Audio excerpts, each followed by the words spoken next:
The question Mataji has is, how do we clean ourselves? It's quite interesting actually, because you come to the Holy Dham, you wake up in the morning, you have a shower, you put on lovely clean clothes, and we think we're clean. Actually we're not. It's very superficial.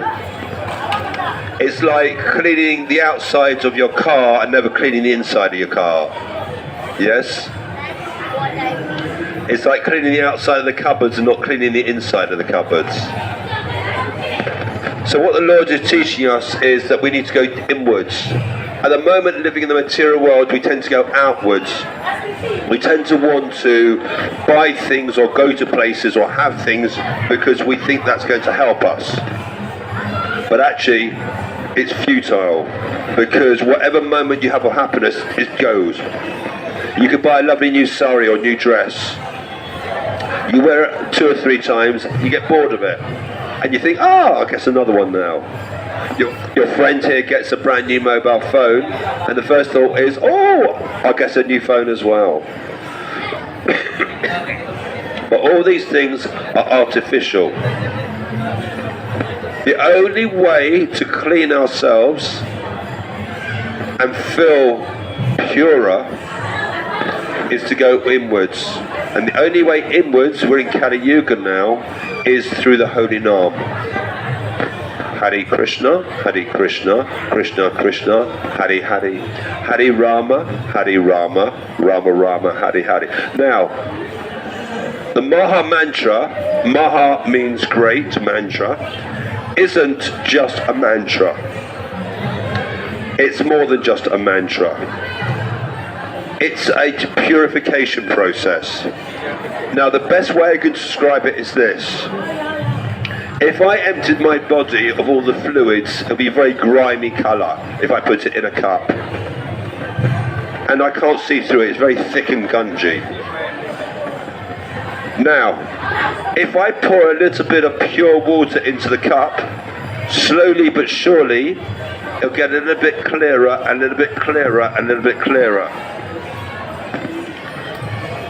The same thing happens when we bring purity into our mind, into our emotions, into our body, into our intellect, into our feelings, into our hearing, into our speech, into our sight. It starts to cleanse. So the moment you start chanting the holy name Hare Krishna, Krishna Krishna, Hare Hare, Hare Rama, Rama Rama, Hare Hare, a purification process starts.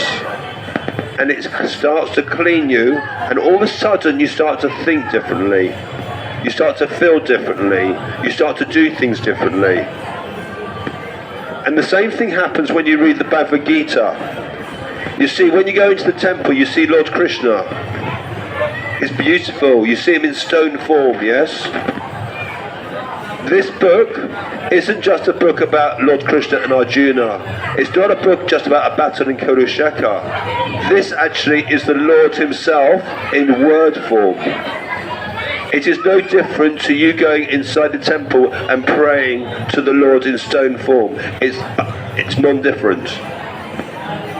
So every time you read a word, every time you hear a word, the frequency of reading it or chanting the Lord's name is what does the cleansing process. It's all about frequencies. I'll give you an idea. If you have a glass, okay, actually, do you know how they make glass? Where does glass come from? Do you know where? Where? Nature, sand. If you turn the temperature up of the sand, it melts into glass. It's a frequency. At the same time, if you have a glass and you turn the music up to a certain frequency, it will smash the glass. Another frequency.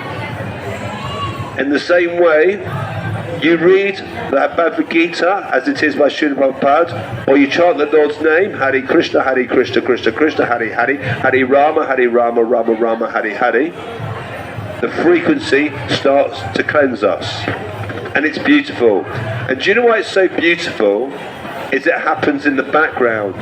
You see, a lot of people, like I have in the past, decide to do some self-development, meditations or yoga to try to help themselves. Yes?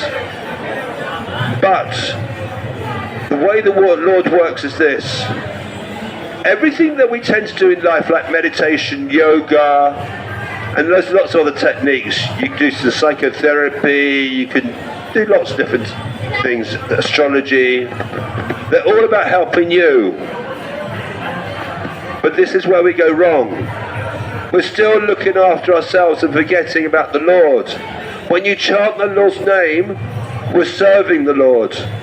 And when we serve the Lord, he starts to appreciate that by serving him, we're giving him some love.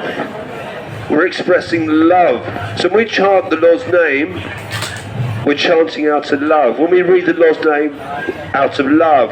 If I go do some service in the kitchens, it's out of love, or down in the gosha, or making garlands. It's all about love, showing love with the Lord. And the more we share our love with the Lord, the more he realizes how much we love him, the more prem he gives you. You give him 1 bit of prem, he gives you 10 bits of prem. You give him 10 bits of prem, he gives you 100 bits of prem. He gives you unlimited, because he's got unlimited prem. And all he needs to know is how much you want to serve him.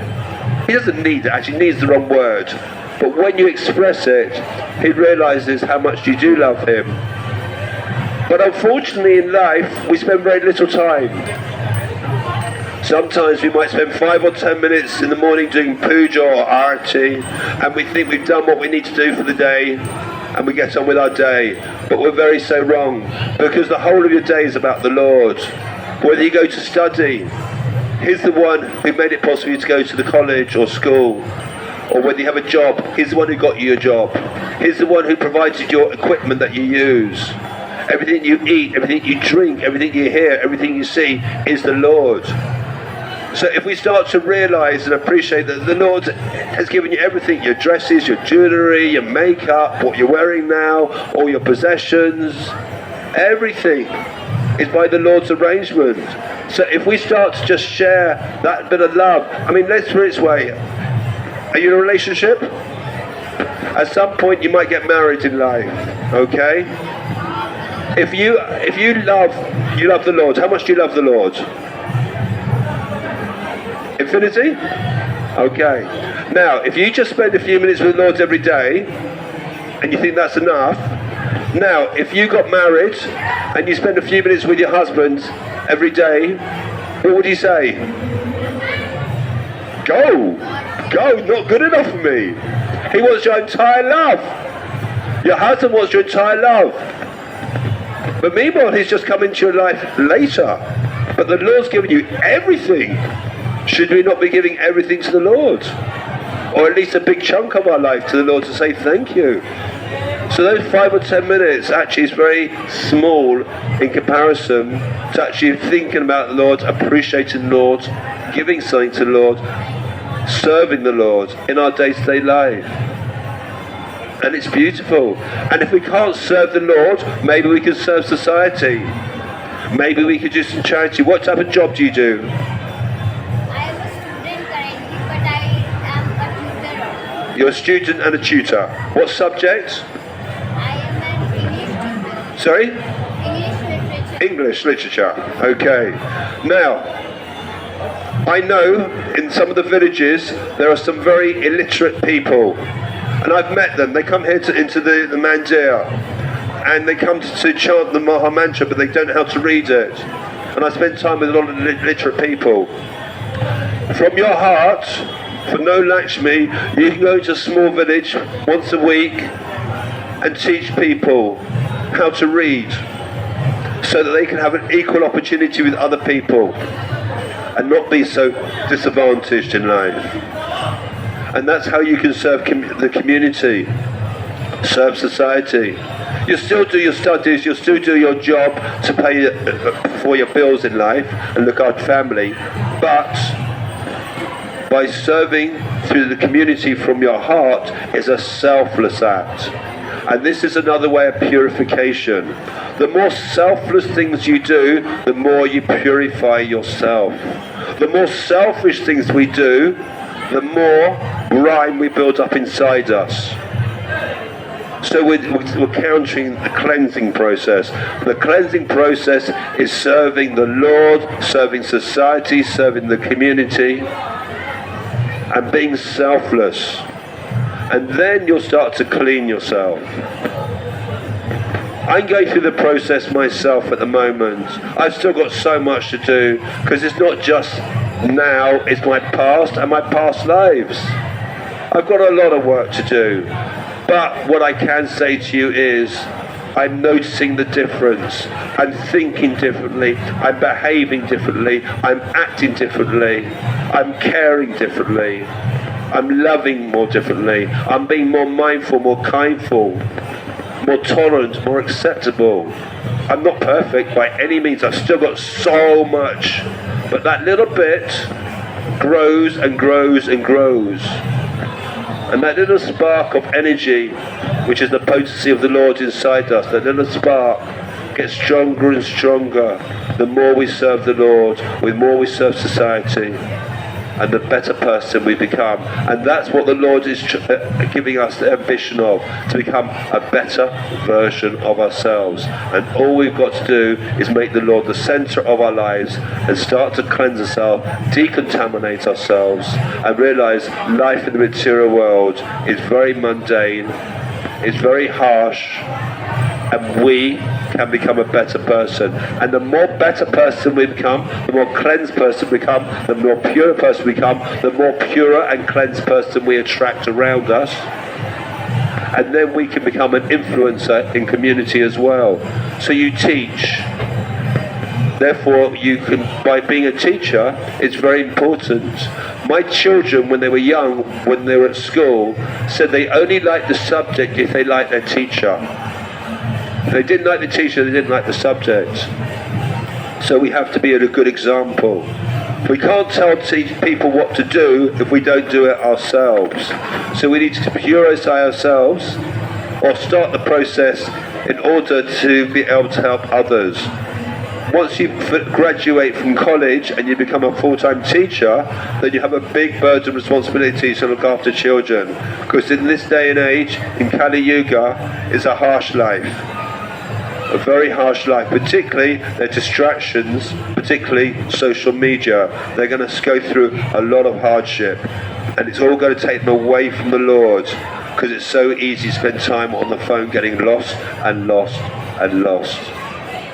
So start to purify yourself every day. What you need to do is read one sloka from the Bhagavad Gita as it is, as translated by Srila Prabhupada. And then you also need to chant on a mala.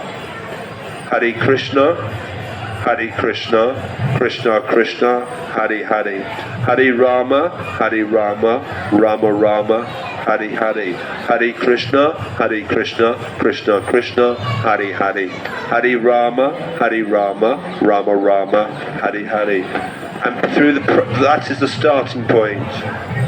Do some social work, go to the mandir, do some other work, some seva. All of this will be conducive to start to cleanse and purify your body. Hare Krishna Mataji.